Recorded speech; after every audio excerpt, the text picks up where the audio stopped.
You think it's blatantly untrue? 100%. Gabby Petito's mother is slamming Brian Laundrie's version of events in his notebook confession.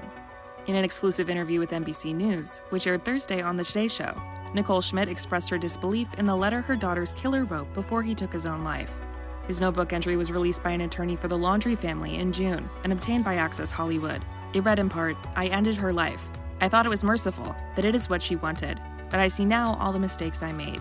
Days after the letter was first released, Schmidt reacted to it on Twitter, and she expanded on her thoughts to NBC News. You tweeted "fed up" with an image that read, "Narcissists rewrite history to escape accountability. You are not crazy." What did you mean by that?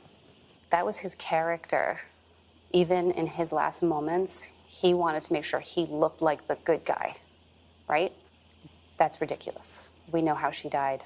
You think it's blatantly untrue? 100%. Access Hollywood has reached out to the Laundrie family's attorney for comment. In his notebook entry, Laundrie claimed that he killed Petito because she had gotten injured, calling the alleged sequence of events that led to her death, quote, "an unexpected tragedy." Laundrie claimed that Petito fell while they were crossing a stream, and afterward was, quote, "freezing, shaking violently," additionally alleging that she'd sustained, quote, "a small bump on her forehead that eventually got larger," among other injuries. He also claimed that she was, quote, "begging for an end to her pain," adding, "I don't know the extent of Gabby's injuries, only that she was in extreme pain." At the time of the notebook's release, Patrick Riley, a lawyer for the Petito family, told People magazine that Laundrie's claim that his killing was merciful is, quote, "nonsense," adding, "he is writing a letter as though he wants people to feel sorry for him."